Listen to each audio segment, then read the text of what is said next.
اعوذ باللہ من الشیطان الرجیم بسم اللہ الرحمن الرحیم۔ السلام علیکم دوستوں،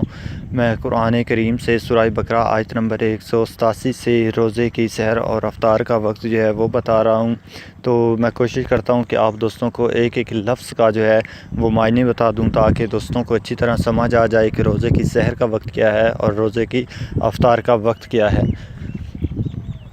اعوذ باللہ من الشیطان الرجیم بسم اللہ الرحمن الرحیم۔ او ہلا جائز کر دیا گیا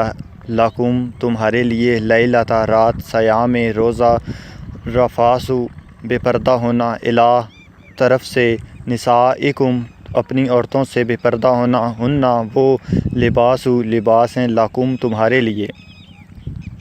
وانتم اور تم لباس ہو لہنہ ان کے لیے علیمہ جان لیا اللہ نے عنکم کہ تم تھے تختانون خیانت کرتے انفسکم اپنے تئیں فتابہ سو معاف کر دیا علیکم تم کو وعفا اور درگزر کی عنکم تم سے فلانا پس اب باشروہن ان سے ملو وابتغوا اور طلب کرو ما کتبہ جو لکھ دیا اللہ نے لاکم تمہارے لیے ولاکم اور کھاؤ وشربو اور پیو حتیٰ یہاں تک کہ یا تبینہ واضح ہو جائے لاکم تمہارے لیے الخیط دھاری اب یازو سفید منا سے خیط دھاری الاسواد سیاہ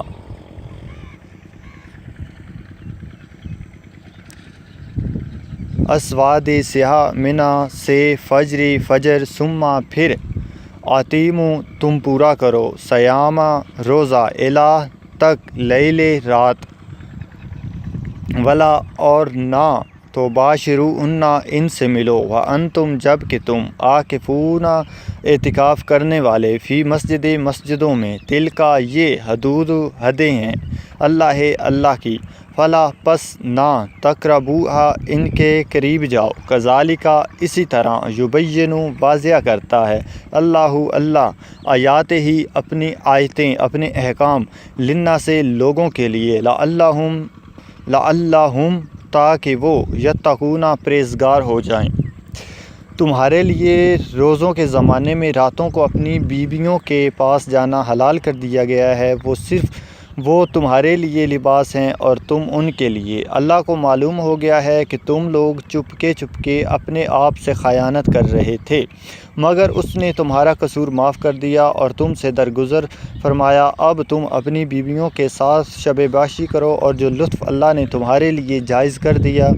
اسے حاصل کرو۔ نیزہ راتوں کو کھاؤ پیو یہاں تک کہ تم کو سیاہی شب کی دھاری سے صبح کی دھاری نمایاں نظر آ جائے، تب یہ سب کام چھوڑ کر رات تک اپنا روزہ پورا کرو۔ اور جب تم مسجدوں میں اعتکاف ہو تو بیویوں سے مباشرت نہ کرو، یہ اللہ کی بندھی ہوئی حدیں ہیں، اس کے قریب نہ جانا۔ اس طرح اللہ اپنے احکام لوگوں کے لیے بیان کرتا ہے، توقع ہے کہ وہ غلط رویے سے بچ جائیں۔ تو دوستوں آپ نے دیکھا ہے کہ اللہ تبارک و تعالیٰ نے روزے قرآن کریم میں سحری کا وقت بھی بتا دیا ہے کہ کس وقت روزہ جو ہے وہ بند کیا جائے، اور افطاری کا وقت بھی بتا دیا ہے۔ تو صبح کی دھاری جب رات کی دھاری سے الگ ہوتی ہے تو وہ نماز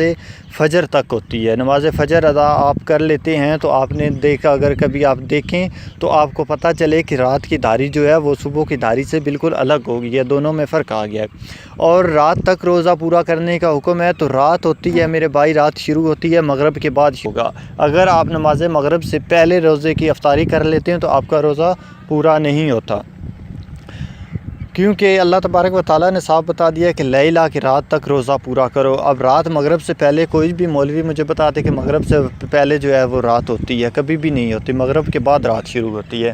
تو جیسے ہی مغرب کے آپ نماز ادا کر لیں تو خدا کا شکر ادا کریں اور روزے کی افطاری کر دیں۔ یہی احکام ہے جو اللہ تعالیٰ بالکل واضح اور کھل کر بیان کرتا ہے۔